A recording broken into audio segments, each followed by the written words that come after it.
അപ്പോൾ world cup ഒക്കെ ആണല്ലോ.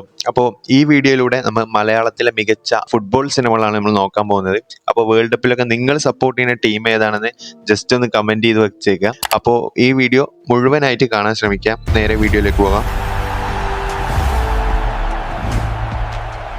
ആദ്യ ചിത്രം 2018 സക്കരിയയുടെ സംവിധാനത്തിൽ സൗബിൻ നായകനായി എത്തിയ സുഡാനി ഫ്രം നൈജീരിയ എന്ന സിനിമയാണ്. ഫുട്ബോളിന്റെ നാടായ മലപ്പുറത്ത് തന്നെയാണ് ഈ കഥ നടക്കുന്നത്. സൗബിന്റെ ക്യാരക്ടറായിട്ടുള്ള മജീദ് പറഞ്ഞ ക്യാരക്ടർ ഒരു ഫുട്ബോൾ കോച്ചാണ്. അപ്പോൾ മജീദിന്റെ ടീമിലേക്ക് കളിക്കാൻ വരുന്ന കുറച്ച് നൈജീരിയൻ പ്ലേയേഴ്സിന്റെ കഥയാണ് ഈ സിനിമയിൽ പറയുന്നത്. സാമുവൽ എന്നൊരു ക്യാരക്ടർ ആ സുഡാനിന് പറ്റുന്ന ഒരു പരിക്കും അതുമായി ബന്ധപ്പെട്ട കുറച്ച് കാര്യങ്ങളൊക്കെയാണ്. കിടിലൻ സിനിമയാണ്, ഒരു ഇമോഷണൽ സിനിമയാണ്. കാണാത്തവരൊന്നും ഉണ്ടാവില്ല, കാരണം ഒട്ടുമിക്ക എല്ലാവരും കണ്ടിട്ടുണ്ട്. നല്ലൊരു ഫുട്ബോൾ സിനിമയാണ്. ഇതിന്റെ കാസ്റ്റിംഗ് ഒക്കെ എടുത്തു പറയണം, ഗംഭീര കാസ്റ്റിംഗ് ആണ്. ഇതിൽ മജീദായി അഭിനയിച്ച സൗബിനും അതിൽ അമ്മയായിട്ട് അഭിനയിച്ച ജമീല, അതേപോലെ ബിയുമ്മ പോലത്തെ ക്യാരക്ടേഴ്സ് ഒക്കെ അടിപൊളിയായിട്ട് ചെയ്തിട്ടുണ്ട്. കിടിലൻ ഒരു ഇമോഷണൽ സിനിമ കൂടിയാണ് സുഡാനി ഫ്രം നൈജീരിയ.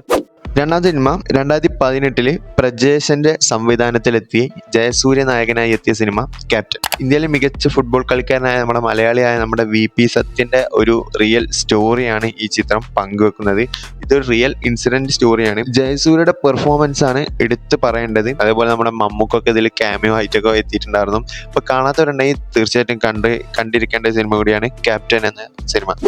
അടുത്ത ചിത്രം നമ്മുടെ മിഥുൽ മാനുവലിന്റെ ആട് എന്ന സിനിമയ്ക്ക് ശേഷം ചെയ്ത ചിത്രം അർജന്റീന ഫാൻസ് കാട്ടൂർക്കടവ്. കാളിദാസ് ജയറാമും ഐശ്വര്യ ലക്ഷ്മിയും ഒക്കെയാണ് ഇതിൽ പ്രധാന വേഷത്തിൽ എത്തിയിട്ടുള്ളത്. തീർച്ചയായിട്ടും വേൾഡ് കപ്പിന്റെ സമയത്ത് കണ്ടിരിക്കാൻ പറ്റിയ ഒരു സിനിമ കൂടിയാണ്. അപ്പോൾ കാട്ടൂർക്കടവ് എന്ന ഗ്രാമം, അവിടെയുള്ള ഫുട്ബോൾ ഫാൻസിന്റെ ഫാൻ ഫൈറ്റും വേൾഡ് കപ്പിന്റെ ആവേശവും ഒക്കെ ഉൾപ്പെടുത്തുന്ന ഒരു കിടിലൻ സിനിമയാണ്. ഇതിനിടയിൽ കൂടി പോകുന്ന നമ്മുടെ കാളിദാസ് ജയറാമിന്റെ ലവ് ട്രാക്കും ഈ സിനിമയെ അടിപൊളിയാക്കുന്നു. അപ്പോൾ കാണാത്തവരുണ്ടെങ്കിൽ തീർച്ചയായിട്ടും ഒന്ന് ട്രൈ ചെയ്യേണ്ട സിനിമയാണ്. തിയേറ്ററിലൊക്കെ ആവറേജ് അഭിപ്രായം മാത്രമാണ് സിനിമക്ക് നേടിയെടുക്കാൻ പറ്റിയിട്ടുണ്ടെന്നുള്ളൂ. ഈ സിനിമയുടെ ക്ലൈമാക്സ് ഏറ്റവും മികച്ച ക്ലൈമാക്സ് തന്നെയായിരുന്നു ഈ സിനിമയ്ക്ക് ഉണ്ടായിരുന്നത്.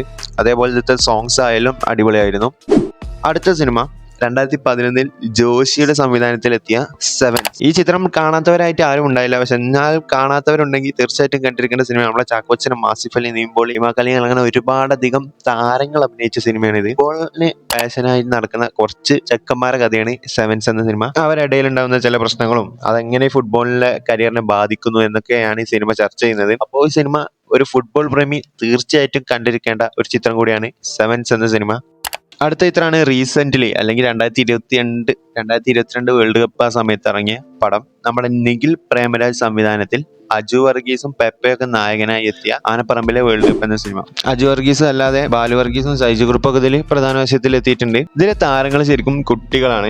അവരുടെ ഫുട്ബോൾ കരിയറും വേൾഡ് കപ്പിന്റെ ആരവും ആവേശവും ഒക്കെ കൂടിയ ഒരു സിനിമയാണ്. ഇതിൽ IM വിജയന്റെ ക്യാരക്ടറൊക്കെ അടിപൊളിയായി ചെയ്തിട്ടുണ്ട്. IM വിജയൻ ഒരുപാടധികം ഫുട്ബോൾ സിനിമകളിൽ അഭിനയിച്ചിട്ടുണ്ടെങ്കിലും ഈ സിനിമയിലെ ക്യാരക്ടർ നല്ല അടിപൊളിയായിട്ട് വന്നിട്ടുണ്ടായിരുന്നു. അപ്പോൾ ഇതിന്റെ പെർഫോമൻസ് ഒക്കെ അടിപൊളിയാണ്. പെപ്പയ്ക്ക് ഇതിൽ വലിയ റോളൊന്നും ഇല്ലാതെ എനിക്ക് പേഴ്സണലി തോന്നി. പക്ഷെ കണ്ടു നോക്കാവുന്ന ഒരു കിടിലൻ സിനിമ കൂടിയാണ്. ആറാമത്തെ സിനിമ വരാനുള്ള സിനിമയാണ് എൽ ക്ലാസിക്കോ എന്ന സിനിമ. നമ്മുടെ ടൊവിനോയും നസ്രിയയും ഒക്കെ ഒന്നിക്കുന്ന ഒരു സിനിമയാണ്. അതിന്റെ ഷൂട്ടിംഗ് നടന്നുകൊണ്ടിരിക്കുകയാണ്.